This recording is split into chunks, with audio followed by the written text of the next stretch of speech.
Yo, what is up, guys? This is the Brickdo here, and we have 3 new LEGO Star Wars sets to go over. Pretty excited about each of these. I think they're all pretty good. So without further ado, let's go ahead and get into it. All right, first off, we will start off with the Obi-Wan Kenobi's Jedi Starfighter. Obviously, this is going to be from Attack of the Clones. Right off the bat, this is going to cost $30, and one of the things I think that is going to be a theme throughout each of these, in my opinion, is that the value is pretty good for each of them. I'm not saying these are going to be like a great value, but I think these are kind of like on par of what I would expect from LEGO Star Wars, which honestly is a bit of a bump up from some of the previous sets that we've seen.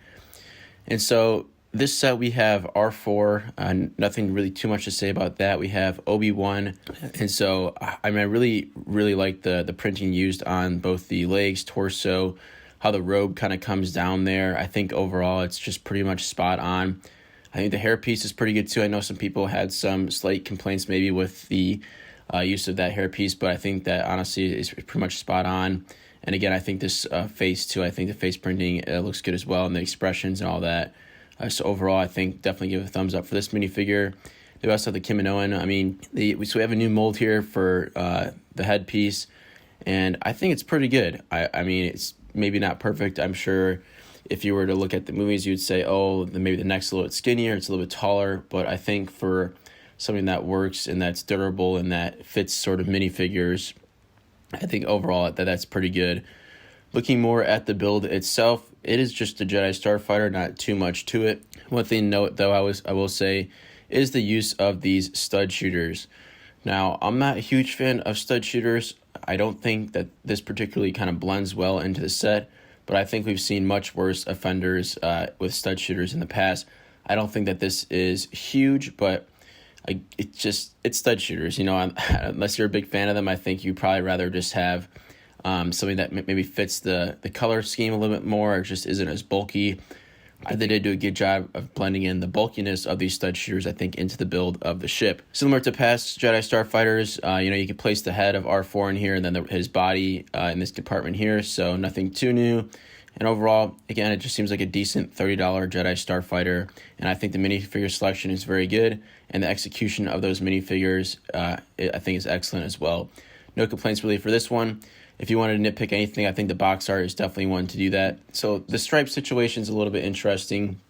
Normally, based on what movie it is, would indicate a different color stripe. Now, this is, I believe, is the stripe for the Empire Strikes Back. They use this dark blue one here, and moreover, we have Darth Vader in the corner here. If this is a Attack of the Clones set, it just seems kind of weird that we have Darth Vader. That would seem to fit more of an original trilogy set. My opinion on this is that seems like they're making one Attack of the Clones set, and that they weren't going to entirely do a new box art just for that. So I think it's a little bit lazy on LEGO's part. All right, moving on to the next one, we have the Inquisitor Transport Scythe. So this is going to be from the new Obi-Wan series. That is actually coming out the 27th, so tomorrow.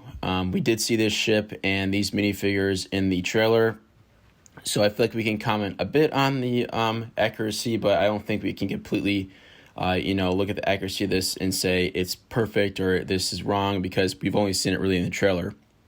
This set is going to be $100, 924 pieces, 4 minifigures. We'll start off by taking a look at the minifigures. I would say the first thing that I would note is that this Obi-Wan figure has this sort of like felt piece almost on here. I mean, it is probably going to be similar to a lot of these, a lot of the pieces we've gotten for this in the past, but for some reason in this picture, it does look like there's a bit more texture. I'm curious about how that might be different from sort of these robe pieces we've gotten in the past. But again, I think, hairpiece looks decent. Would like to see some leg prints, but overall, not too bad. The Grand Inquisitor himself, based on the trailer, I think this is pretty much right on. Printing looks pretty good too. We also have Reva here. We'd probably like to see some leg printing here. I'm trying to think from the trailer. I mean, if there's anyone I think that would say, is maybe a little bit not quite as accurate, it'd probably be this one. For me personally, for some reason that hair piece just looks like it's almost like sitting a bit too far back on the head. But again, just sort of nitpicking that. I think overall it's pretty good. And then also too, we have let me see, I kind of forget this name here. Yeah, the fifth brother And I think, again, that's decently accurate. It'd be hard to comment exactly about that, but based on the trailers and things like that, I think overall it's pretty good. We do have the new mold for the double-bladed saber, so that's cool. You'll be getting 3 of those, so that's a neat little add-on for this set. Looking at the ship more closely, it's tough to tell exactly how much interior, sort of playroom you might have with that. It seems to be like a decent amount, but I think based on the piece count and the price, I wouldn't expect anything too crazy as far as functionality inside or details. You see here more as it opens up. Again, places to place the figures, some sticker control panels, but overall, I think this is more of a, it's kind of like a half and half. I do think it's a good display piece. I do think that people, basically you kind of get that Kylo Ren sort of vibe, I would say, with this ship, the Krennic vibe a little bit. Just given the dark black, and the sort of red accents on this ship, and those have been very popular in the past, so I'd expect this set to do very well just based on that. And at $100, it does seem like size-wise it might be a little small, but you look at the piece count, you look at the minifigure selection, I think it's a pretty decent value. So I would say it's excellent, but I would say it's pretty decent, and I think it'll be both a good playability wise and also a nice display piece if you're into that as well. Okay, so moving on to the last one here, we just have BrickHeadz. We have Obi-Wan and Darth Vader. If you're into BrickHeadz, I'm sure you'll probably be picking these up. I'm not really into BrickHeadz, but one thing that I noticed very quickly was with this Obi-Wan. For some reason, it looks like he has like a receding hairline here or something.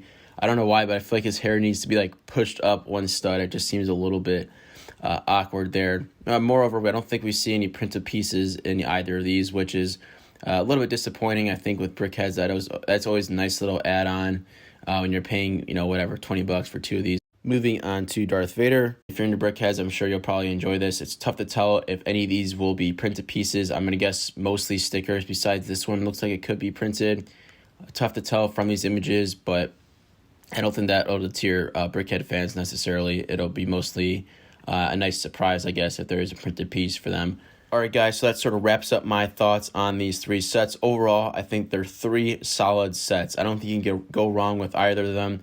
I don't think it's a situation where you need to wait for one of these to go on sale big time, or otherwise it's not worth it. I think the value is there, and I think that the design of these sets are pretty good overall. Any complaints I think I had with these, I think are nitpicking. I don't think they'll be sort of critical points to where it's like, I'm not going to get that set. Let me know your guys' thoughts on these 3 and which one you guys are most excited for. And let me know if you're planning on watching the Obi-Wan series, as that starts on the 27th tomorrow. All right, if you guys are new here, don't forget to like, comment, and subscribe. Until next time, guys, this is the Rick Duo, signing off.